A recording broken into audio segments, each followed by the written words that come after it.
Oke, saya mungkin ke Mas Irwan karena ada statement langsung saya kutip saja nanti ditanggapi dari Bang Abalin mengatakan janganlah bilang Pak Jokowi nggak netral. Justru Pak Jokowi netral karena menjadi presiden tidak ketua umum beda dengan Pak SBY rangkap jabatan. Bagaimana?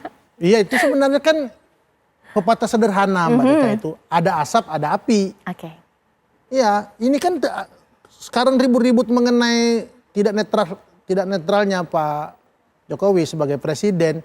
Itu kan karena sebenarnya bukan hanya Demokrat gitu loh. Pak JK, para pengamat-pengamat politik, ya beberapa juga tokoh-tokoh masyarakat di daerah menyatakan bahwa memang melihat agresivitas Pak Jokowi dalam mengintervensi terkait koalisi ini sangat-sangat terlihat. Jadi ini bukan masalah Demokrat dengan Pak Jokowi, tetapi kita ingin bahwa memang Pak Jokowi tidak menggunakan fasilitas. Pertama itu sudah dalam tahapan pemilu, kemudian Pak Jokowi juga sebagai presiden harus berlaku adil kepada seluruh partai politik, juga seluruh rakyat Indonesia gitu loh. Iya. Kalau terkait dulu Pak SBY sebagai ketum parpol juga presiden, Pak SBY tidak pernah kemudian mendiskusikan apalagi kemudian menyusun strategi koalisi di Istana Negara. Iya, jadi pengennya itu harusnya Nasdem diundang lah gitu ya, seperti itu ya? Ya kalau bicara membangun bangsa ini apalagi bicara koalisi ya harusnya Nasdem diundang. Baik, saya kutip ini Bang Abalin, agresivitas apa tadi intervensi bahkan fasilitas negara. Bang Abalin tanggapin dong. Ya, memang kalau bisa Bang Irwan sama itu anggota yang terhormat Pak Beni Kaharman. Jadi ada itu dalam istilah politik itu kita menggunakan istilah pejabat negara tidak boleh menggunakan abuse of power. Coba lihat Undang-Undang 17 tahun 72 ya kalau nggak salah tentang Istana Negara. Posisi dan kedudukan Istana Negara itu dipakai untuk apa saja. Saya ulangi sekali lagi dalam dua hal. Hal yang pertama itu adalah terkait dengan masalah abuse of power. Jadi makanya saya bilang ingat baik-baik Jokowi itu adalah presiden yang juga anggota partai politik dan bukan ketua umum partai politik. Sama seperti dulu Bapak SBY. Kalau Bapak SBY ketua umum partai politik itu 10 tahun loh, 10 tahun Bang Irwan. Ya, saya tidak mau membicarakan tentang abuse of power. Nanti panjang lebar karena nggak cukup juga di TV One ini. Dan yang kedua, tahapan pemilu itu bukan satu hal di mana proses orang berkampanye atau sampai hari ini. Saya kasih contoh satu ya. Kalau Nasdem sudah menetapkan secara internal bahwa Pak Baswedan itu menjadi calon presiden. Munas Golkar telah mencalonkan Bapak Airlangga Hartarto calon presiden. Kemudian partainya Pak Jokowi sudah menetapkan Pak Ganjar menjadi calon presiden. Tetapi calon-calon ini belum ditetapkan oleh KPU Bang Irwan. Artinya apa? Dalam rangka menjaga stabilitas politik, keamanan dan lain-lain, penting bagi seorang kepala negara membicarakan tentang apa yang harus dan penting dibicarakan terkait dengan partai-partai politik yang memiliki koalisi dengan pemerintah di 2024. Dan itu bukan sesuatu hal yang repot, kemudian ada regulasi yang harus ditantang atau ada abuse of power dan lain-lain.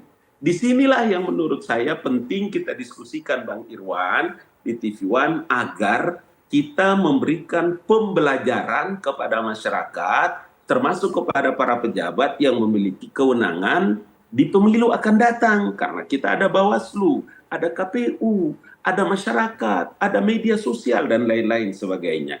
Makanya kenapa saya keberatan? Kalau ada anggota yang terhormat, Bapak Dr. Beni Kaharman, menggunakan istilah yang sebetulnya tidak layak, tidak pantas, keluar dari mulut seorang anggota DPR RI yang terhormat, itu kesian. Kalau menggunakan diksi perang terbuka Dan hati-hati Bapak Presiden. Tidak boleh, kita orang anak timur itu sonde boleh begitu. Sonde baik, nanti orang sonde baik ya. Oke, Bang Irwan, mungkin gini ya simpelnya. Tidak ada yang terjadi pasca dari pertemuan. Tidak kemudian batal mendeklarasikan capres atau langsung bentuk koalisi. Kan tidak ada gitu. Lantas apa yang kita ributkan di sini?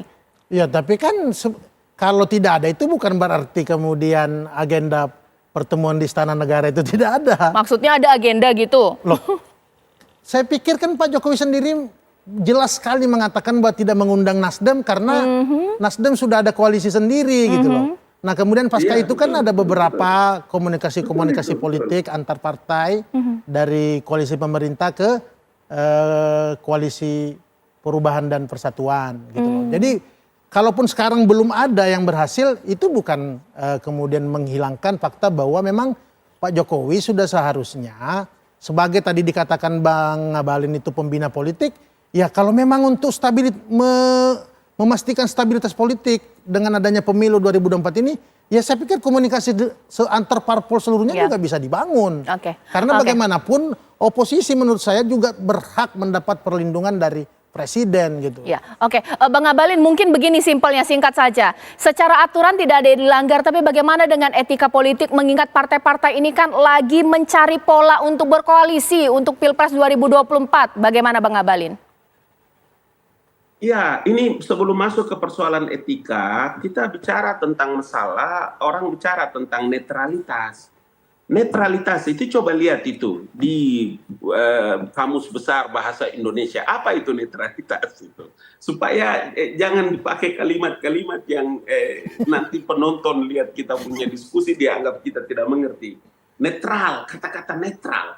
Netral itu keseimbangan antara positif, negatif, ya. Dia tidak ada berat kiri, berat kanan. Itu di mana? Di saat orang bertanding. Di saat orang menjadi wasit, pemerintah menyediakan seluruh fasilitasnya.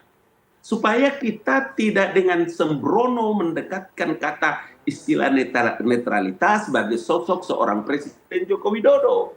Yang dia adalah kader partai politik, yang karena kekuasaan politik beliau duduk menjadi Presiden Republik Indonesia, dan karena itulah partai politik mengatur tentang demokrasi, dan demokrasi itulah yang membuat sistem pemerintahan kita ini menjadi baik.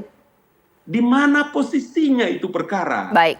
Nah, karena itulah maka kalau bicara tentang masalah etika, bicara tentang masalah netralitas, pada poin ini untuk kepentingan bangsa dan negara, untuk kepentingan keamanan negara dalam pemilu 2024, untuk kepentingan jangan lagi ada carut-marut orang berpolitik, berkampanye kemudian karena beda calon presiden, maka Istana Negara itu menjadi tempat bagi rakyat. Bukan saja bagi untuk ketua-ketua umum partai politik. Makanya saya bilang kemarin, berarti kalau gitu Demokrat boleh datang dong ya. Presiden datang ke istana lewat KSP. Nanti besok, besok diundang Partai Demokrat ya. Oke, ke istana ketemu Pak Jokowi. Bang Ngabalin terima kasih banyak Bang Irwan. Kan berkali-kali. Iya, nah itu dia. Datang ke istana tidak ada masalah itu. Iya mungkin saja.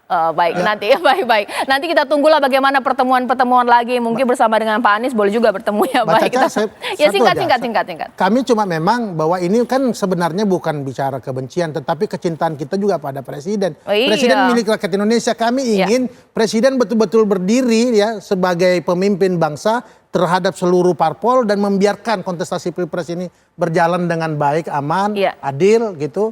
Dan pada kesempatan itu kami mengingatkan kalaupun memang mau menjaga stabilitas politik ya mulai sekarang Pak Jokowi tadi menjaga netralitas, kemudian mengingatkan juga nih menteri-menterinya, ya beberapa menteri-menterinya yang kemudian masuk dalam rencana kontestasi Pilpres ini juga mulai fokus pada kerja menterinya, kan nggak mundur aja gitu. Jadi catatan. Sorry, mohon maaf Bang Ngabalin tidak bisa saya buka karena saya sudah habis ini waktunya. Kita tunggu nanti bagaimana. Boleh juga lah main-main ke koalisi perubahan ya Pak Jokowi. Dan ini menjadi akhir Apa Kabar Indonesia Malam. Bang Ngabalin, Mbak Irwan, terima kasih. Saya Caca Anissa menutup. Selamat malam, sampai jumpa. Terima kasih Bang Ngabalin.